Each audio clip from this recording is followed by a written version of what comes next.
आज हम देखेंगे एक ऐसी ऑस्ट्रेलियन हॉरर फिल्म जिसमें हम जानेंगे एक ऐसी माँ की कहानी जो सिर्फ अपनी बेटी को जिंदा करने के लिए करती है एक शैतान से सौदा। लेकिन क्या वाकई में वो माँ अपनी बेटी को वापस ला पाएगी? चलिए देखते हैं। इस भयानक सफर में हम ब्रिंग हर बैक मूवी की पूरी कहानी को समझेंगे, शैतानी ताकत, बलिदान और उस रहस्य को जो आपकी नींदें उड़ा देगा। मूवी की शुरुआत में हम कुछ अजीब सी रिचुअल्स को देख पाते हैं जहाँ आत्मा को हिलाने की बात हो रही थी और उस सारे चीजों की रिकॉर्डिंग करते हुए किसी टारिन नाम के डीमन को बुलाया जा रहा था। जिसके बाद हम एक लड़की पाइपर को देख पाते हैं जो ठीक से देख नहीं पाती, यानी ना तो वो पूरी तरह ब्लाइंड है ना ही वो पूरी तरह देख सकती है। इधर ही हम एंडी को भी देख पाते हैं जो पाइपर का स्टेप ब्रदर था और हाल ही में ही उसके पिता की बाथरूम में रहस्यमय तरीके से मौत हो गई थी, जिस वजह से ये दोनों अब अनाथ हो चुके थे। और ऐसे में एक औरत वेंडी जो एक कंपनी में एज अ काउंसलर काम करती है जहाँ वो अनाथ बच्चों के लिए घर ढूंढती है, और यही वेंडी पाइपर और एंडी को लॉरेन नाम की एक औरत के घर रहने के लिए कहती है, क्योंकि लॉरेन इसी कंपनी में पहले काम करती थी और उसे विश्वास था कि वो पाइपर और एंडी का अच्छे से ख्याल रखेगी। तभी एंडी वेंडी को बताता है कि मैं 3 महीने बाद 18 साल का हो जाऊंगा तो मैं खुद पाइपर की गार्डियनशिप ले लूंगा। जिसके बाद सीन चला आता है लॉरेन के घर पर जहाँ पाइपर और एंडी उसके घर पहुंच चुके थे। इधर ही हम कुछ अजीब चीज भी नोटिस कर पाते हैं कि लॉरेन सिर्फ पाइपर से ही प्यार से बर्ताव कर रही थी और एंडी को पूरी तरह इग्नोर कर रही थी, मानो एंडी वहाँ है ही नहीं। अब ऐसा क्यों, ये आपको आगे पता चलेगा। उधर ही हम लॉरेन के घर और एक बच्चे ओलिवर को भी देख पाते हैं जिसे लॉरेन ने गोद लिया हुआ था और ओलिवर बोल नहीं सकता था। लॉरेन बताती है कि उसकी एक बेटी केती भी हुआ करती थी जो देख नहीं सकती थी, लेकिन एक दिन उसकी स्विमिंग पूल में डूबकर मौत हो गई और तभी से सदमे में ओलिवर कुछ बोल नहीं पाता। अब पाइपर और एंडी दोनों को अपना अपना कमरा मिल जाता है। कुछ वक्त बाद लॉरेन बात करने के बहाने एंडी के कमरे में आकर उसका फोन चेक करने लगती है, लेकिन एंडी जैसे ही लॉरेन के हाथ से अपना फोन लेता है तो वो ऐसा दिखाती है जैसे एंडी उस पर हमला करने जा रहा है। वहाँ हम लॉरेन को देखते हैं जो पाइपर पर नजर रखे हुए थी और दूसरी तरफ ओलिवर को जो काफी क्रीपी बिहेव कर रहा था। देर रात में लॉरेन अपने फोन में मौसम का हाल देख रही थी जिसमें तेज बारिश की संभावना थी और देखने में लग रहा था जैसे लॉरेन बारिश का ही इंतजार कर रही हो। कुछ वक्त बाद एंडी अपने कमरे से देखता है कि लॉरेन ओलिवर को घर के बाहर एक कमरे के पास ले जाती है, लेकिन वो इस बात को नजरअंदाज करके सो जाता है।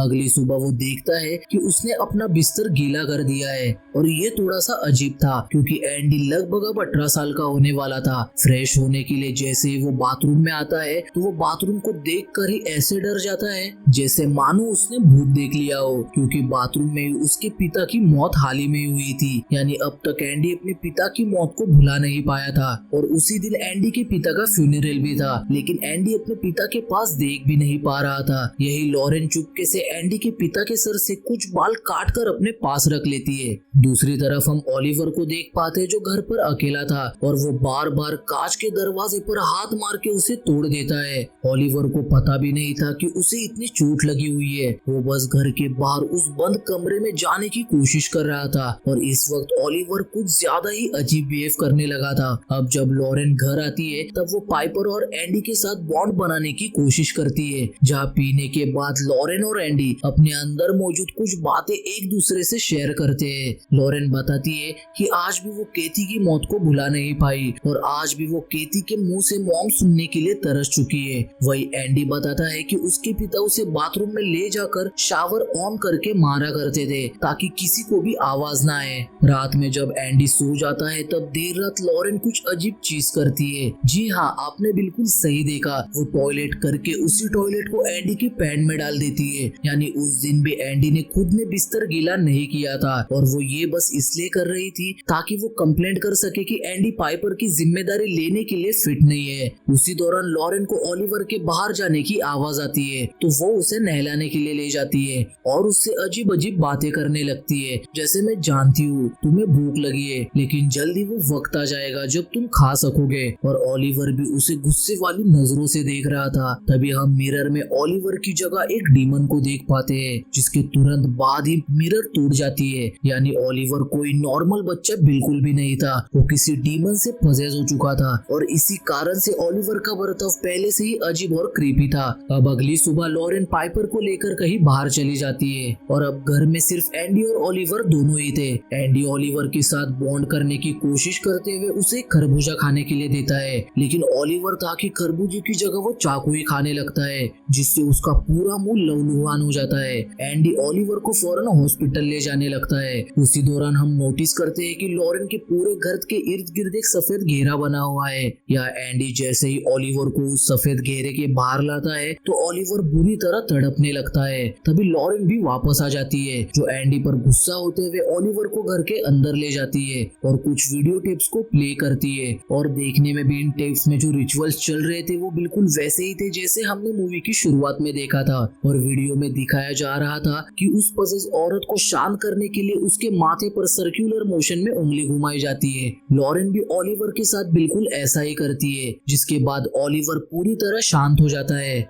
ओलिवर की भूख शांत होने के लिए लॉरेन उसे एंडी के पिता के कटे हुए बाल खाने के लिए देती है, ताकि वो कुछ वक्त के लिए और शांत रहे। कमरे से बाहर आकर जब लॉरेन एंडी पर गुस्सा होती है तब एंडी को सब कुछ वियर्ड लगने लगता है। ओलिवर का ऐसा बर्ताव, लॉरेन का उसको अंदर ले जाना, फिर वो शांत होना, सब कुछ। उस रात जब एंडी नहाने जाता है तब बाथरूम में ओलिवर आता है, पर एंडी ओलिवर की जगह अपने पिता को देखता है, जो उससे कहते हैं कि वो बारिश में मर जाएगी। ये सुनते ही डर से एंडी वही बेहोश हो जाता है। आपको बता दूं कि एंडी का उसके पिता को देखना असल में ये सब एंडी का भ्रम था। अगले सीन में हम एंडी को हॉस्पिटल में देखते हैं, जहां लॉरेन उससे मिलने आती है। एंडी यहाँ लॉरेन को बताता है कि ओलिवर मुझसे कह रहा था कि कोई बारिश में मरने वाली है। इधर लॉरेन के हाव भाव तो बता रहे थे कि वो जरूर कुछ ना कुछ तो जरूर जानती है, लेकिन वो एंडी से ये कहकर बात टाल देती है कि ये सिर्फ उसका भ्रम है। इसके बाद लॉरेन घर आती है, जहाँ अब बारिश भी शुरू हो चुकी थी और बारिश को देख वो ऐसे खुश होती है मानो बरसों से उसने बारिश देखी ही ना हो। लेकिन यहाँ धीरे धीरे हमें समझ आता है इन सब चीजों के पीछे का राज। बारिश में भीगने के बाद लॉरेन पाइपर को अपनी बेटी कीती के कपड़े पहनने के लिए देती है।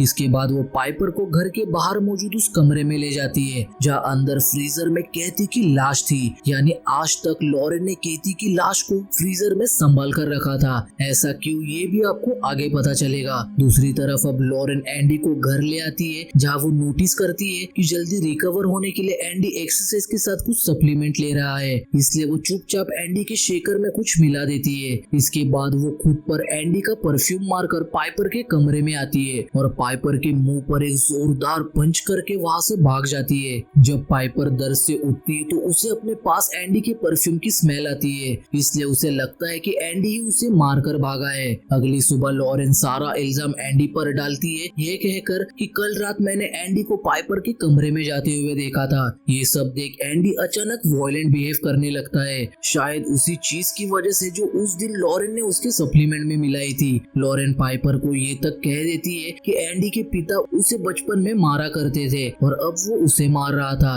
ये सब सुन के पाइपर थोड़ी शॉक हो जाती है, क्योंकि उसके लिए भी ये चीज नई थी कि एंडी के पिता उसे मारा करते थे। तो अब पाइपर को भी लगने लगा था कि एंडी ये सब जानबूझकर ही कर रहा है। अपनी ही बहन से ये सब सुनने के बाद एंडी उदास होकर वहाँ से चला जाता है। अब यहाँ हम जान पाते हैं कि आखिर लॉरेन ये सब कर क्यों रही है। असल में लॉरेन पाइपर के अंदर अपनी बेटी कीती की रूह लाना चाहती है और शायद जो रिचुअल्स की रिकॉर्डिंग मूवी की शुरुआत में की जा रही थी वो इसी डीमन को बुलाने के लिए थी। यही हम ये भी जान पाते हैं कि लॉरेन ने ओलिवर को एडॉप्ट नहीं किया, उसने तो ओलिवर को अगवा किया ताकि वो डीमन को एक खोज दे सके तब तक जब तक बारिश नहीं होती, क्योंकि लॉरेन को पाइपर को उसी तरह बारिश में मारना होगा जैसे केती मरी थी। इधर अब लॉरेन पाइपर को कुछ देर के लिए बाहर ले जाती है ताकि घर पे लॉरेन अकेले उस रिचुअल की तैयारी कर सके। दूसरी तरफ एंडी वेंडी के ऑफिस में ओलिवर की मिसिंग फोटो देखता है, जिसे देख वो श्योर हो जाता है कि लॉरेन जरूर कुछ खतरनाक कर रही है और उसने ओलिवर को अगवा इसीलिए किया जिसका असली नाम कॉनर बर्ड था।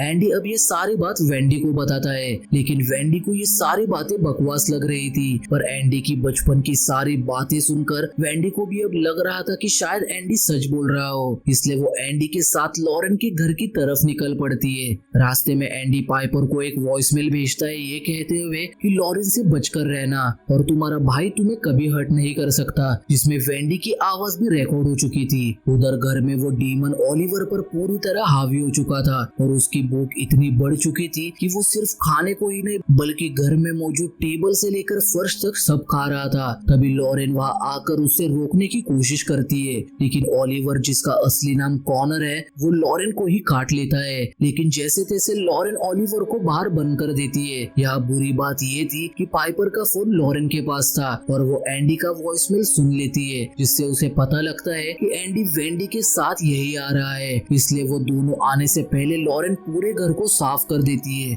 वेंडी जब घर के अंदर आती है तो उसे सब कुछ नॉर्मल ही लगता है। तभी उसकी नजर जाती है लॉरेन के जख्मी हाथ पर। वेंडी जब इस बारे में लॉरेन से पूछती है तो अचानक से लॉरेन उस पर चिल्लाने लगती है। वहाँ बाहर भी जब एंडी वेंडी को वो कमरा दिखाता है तो वो दोनों के दोनों भी डर जाते हैं, क्योंकि अंदर ओलिवर केती की लाश को खा रहा था। इतना भयानक नजारा देख वो दोनों वहाँ से भागने लगते हैं, लेकिन लॉरेन उन दोनों को अपनी गाड़ी से टक्कर मार देती है, जहाँ एंडी जख्मी हो जाता है और वेंडी की तो जगह पर ही मौत हो जाती है। लॉरेन बाहर आकर एंडी को पानी से भरे गड्ढे में डुबाकर मार देती है। इसके बाद लॉरेन पाइपर को वापस घर ले आती है। उधर ओलिवर ने एंडी को थोड़ा बहुत खा लिया था, तो वो एंडी की आवाज निकालकर पाइपर को अपने पास बुलाता है। पाइपर ओलिवर को छूकर समझ जाती है कि ये एंडी नहीं बल्कि कोई और है, इसलिए वो डर के मारे वहाँ से भागकर अपने आप को बाथरूम में लॉक कर लेती है। लॉरेन चिल्ला चिल्ला कर पाइपर को बाहर बुलाने की कोशिश कर रही थी, लेकिन पाइपर बाहर नहीं आती।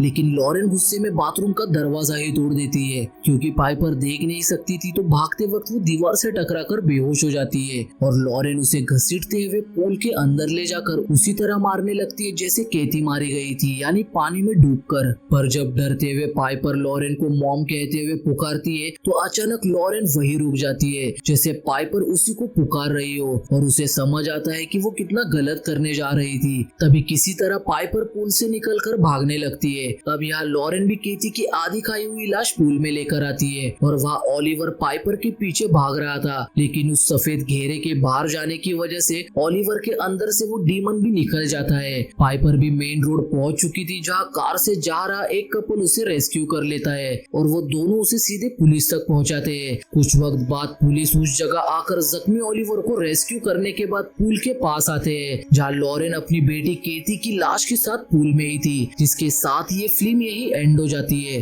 दोस्तों, तो कैसी लगी आपको इस मूवी की एक्सप्लेनेशन? और अगर आप चाहते हैं कि ऐसे ही अंधेरे राज आप तक पहुंचते रहे तो इस वीडियो को लाइक करके शेयर जरूर कर देना और सब्सक्राइब करना बिल्कुल भी मत भूलना, क्योंकि जब अंधेरा आपको निगलने लगेगा सिर्फ हम ही होंगे जो आपके साथ वापस लौटेंगे। तब तक के लिए थैंक्स फॉर वॉचिंग, बाय।